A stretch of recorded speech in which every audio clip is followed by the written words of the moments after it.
Assalamualaikum warahmatullahi wabarakatuh. Hello everyone, my name is Bianca Tobianti. I am from 7th semester of English Education Department of Muhammadiyah Bukhara University.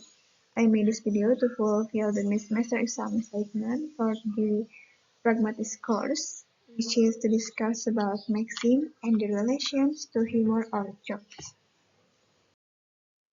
The first material here is about Grecian maxim theory.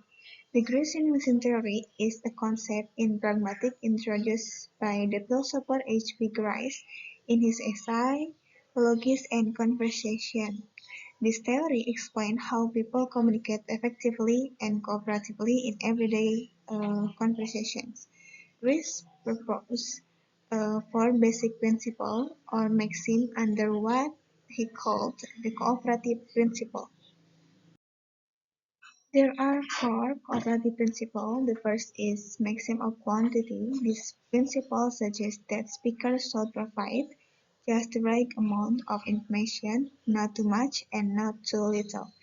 Example of violation: if someone asks what time is it, and the response is it's still early, just not to provide sufficient information.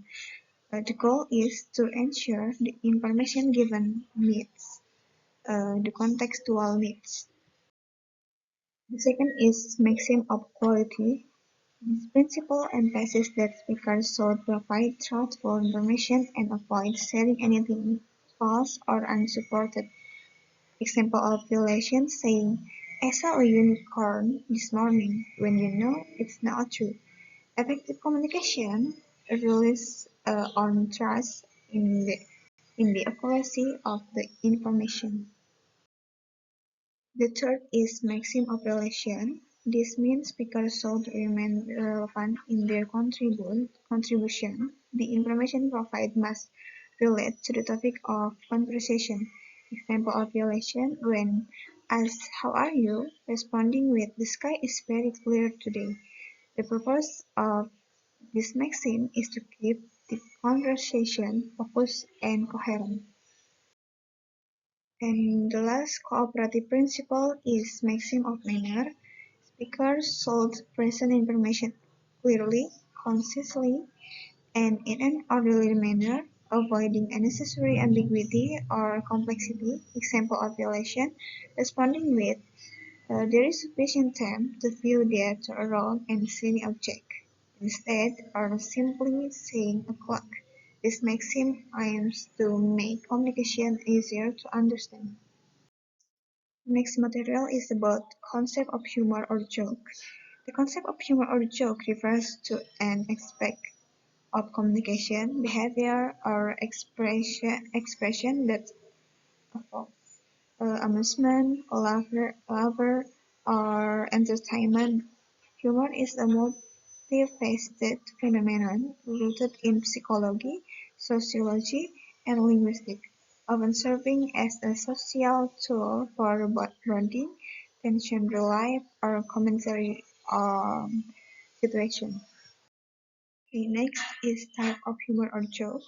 The first is wordplay or puns, really are multiple meanings of words. Example, I told my wife she should embrace her mistake. She helped me.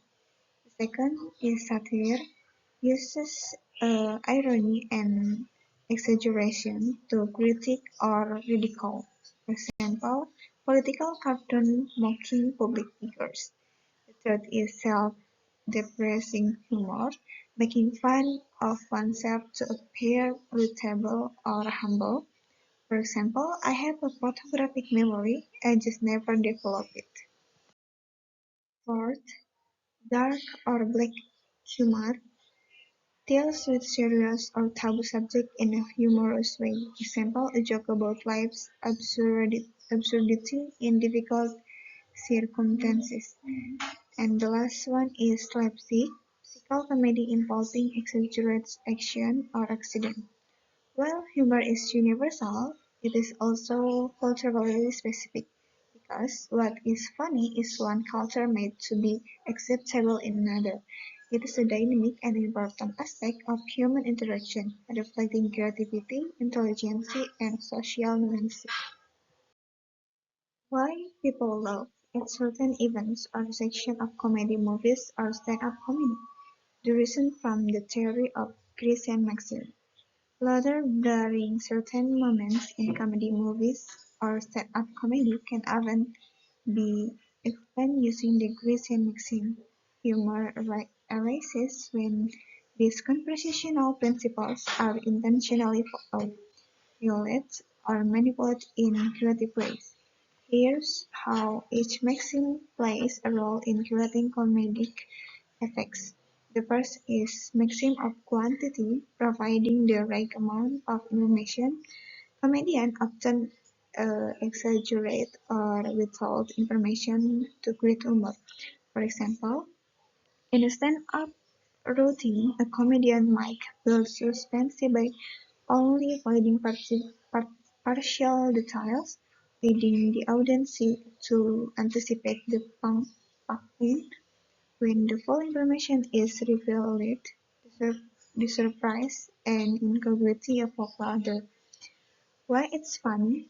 Intentional violation of quantity by giving too little or too much information subverts audience expectation, leading to amusement.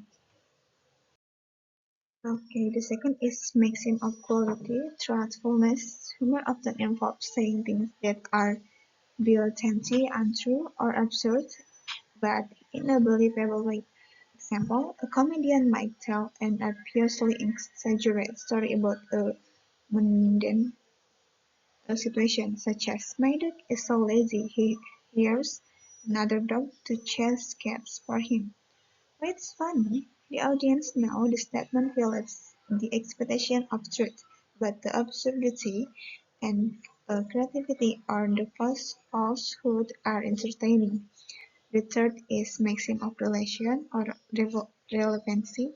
Comedians often make jokes that seem unrelated to the context, only to later tie them back in an expected or clever way.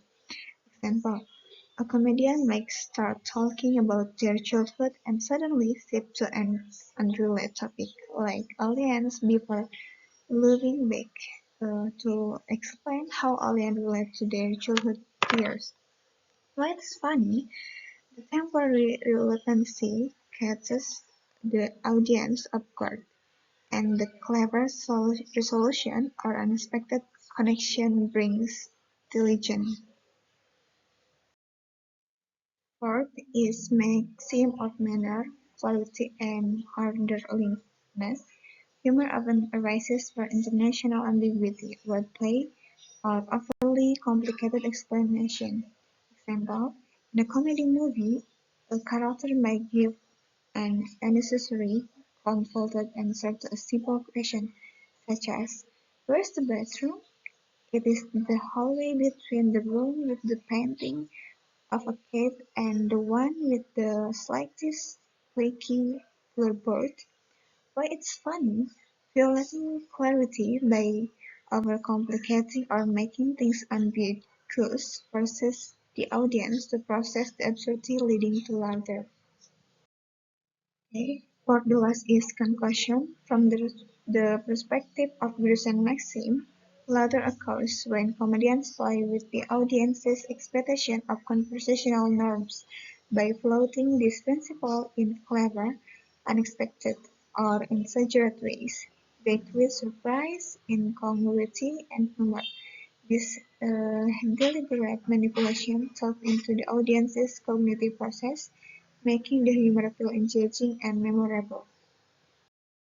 That's all for me. Thank you for watching. Wassalamualaikum warahmatullahi wabarakatuh.